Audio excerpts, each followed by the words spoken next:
Al-aman is when a person just feels secure about everything. And al-ya'as is when a person despairs, he loses hope. Right? So Islam is in between these two. You are neither feeling absolutely secure, nor are you someone who just despairs and loses hope. So these attributes, the last two, we'll speak about them inshallah because of the benefit in them, and there's an interesting discussion to do with that. So that which is obligatory upon a Muslim is that we should understand that we should never feel secure from the plan of Allah. Allah has a plan within His creation. And on the other side, we should never ever feel complete despair and lose hope. Right? This is what we call al-ya'as. Al-ya'as means to despair and to give up and to, to lose all hope. And upon a Muslim is to combine between two things, which is to fear Allah, and secondly, it is to hope in Allah. So, on the one hand, you are optimistic, you hope for Allah's mercy, you hope for good, and on the other hand, you are not too confident in that you fear Allah, you fear the plan of Allah, you fear that which Allah has decreed. And so, this allows us to remain on the straight path, because when a person, he commits a sin, and he thinks that he will not be forgiven, and he loses all hope, this now he's going in the path of, those who worship Allah just out of fear only, like the Khawarij. And on the other hand, if a person commits a sin and he's not fearful, and he doesn't fear the consequences, and he's just hoping all the time, hoping Allah's mercy, this then is also detrimental and harmful to him. He will go in the other direction, right? Of those who believe that sin is not harmful and a person can continue, behaving like that. So we are in between these two, between not feeling secure, not feeling sure and safe, and on the other hand, not losing despair. So now there's an issue that the scholars discuss, which is how should a person combine between these two things, right? With respect to al-aman, wal-ya'as, and khawf, and raja, fear and hope, right? Fear and hope, because really what we're speaking of is fear and hope. How should a person combine between these things, and which one should he emphasize? Is it equal, or should he fear Allah more than he hopes, or should he hope in Allah more than he fears, right? So in other words, should he fear Allah's punishment more than he hopes in Allah's mercy? Or should he hope in Allah's mercy more than his fear of His punishment? Right? When a person stands and he thinks of his sins, what should he be thinking? Should he be thinking, my hope is greater? Or should he be thinking, actually my fear is greater from Allah's punishment? Or should they be equal? What's the answer to this question? And so the scholars, they answer this question and they say that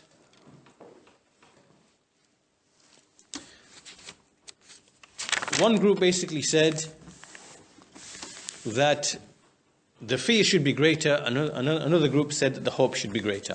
But both of these are wrong, because this is just a generalized answer. The correct answer is to make detail, to make tafsil. And that which is correct is that if you look at every person, he will be in one of three situations.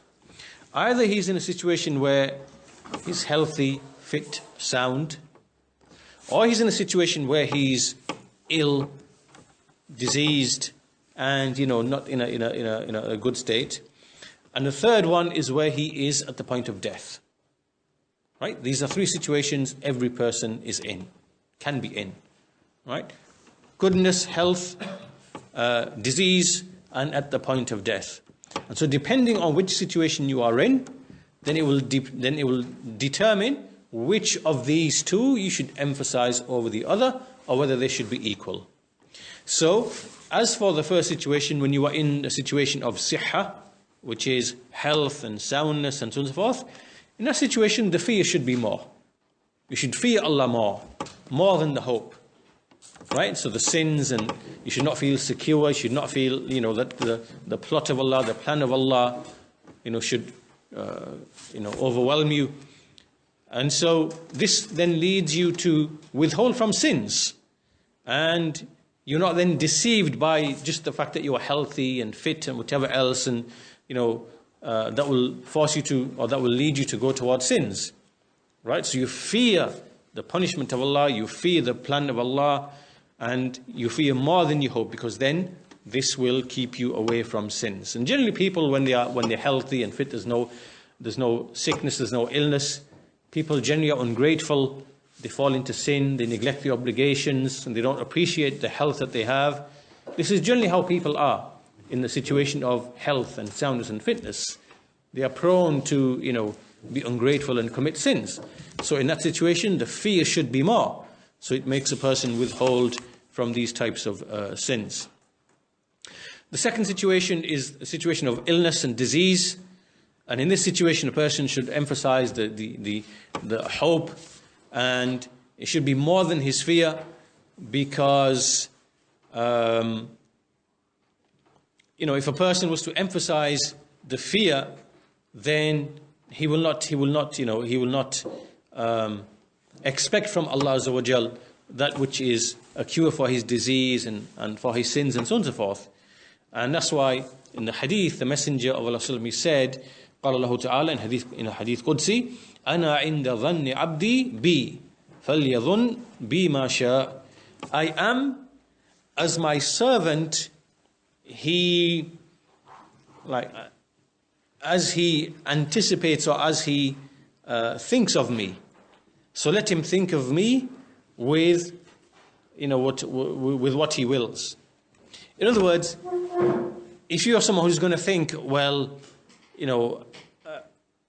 you think that Allah's not going to forgive him, and you have this presumption, you shouldn't have that. This is what the message is. You shouldn't have that. You should have the presumption that Allah is going to be merciful to me, have mercy upon me, and have hope, and that will then lead you to forgiveness and seeking forgiveness, and Allah will be like that towards you.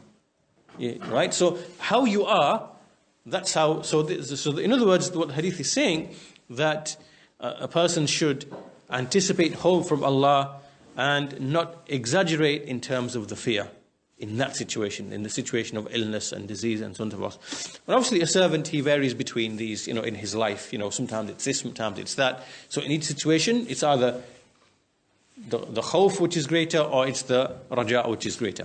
And the third situation, the last situation, is that point of death. At the point of death, the person, he should equate between the two. And the evidence for this is that the Messenger of Allah came to a man, and he was ill, and he said to him, he said, how would you find yourself? How would you find yourself? And the man said, he said, akhsha dhunubi wa arju rahmata rabbi. He said, I fear for my sins, and I hope in the mercy of my Lord. So in response to this, the Messenger of Allah, he said, لا يجتمعان في قلب عبد في مثل هذا إلا أنجاه الله من النار. He said,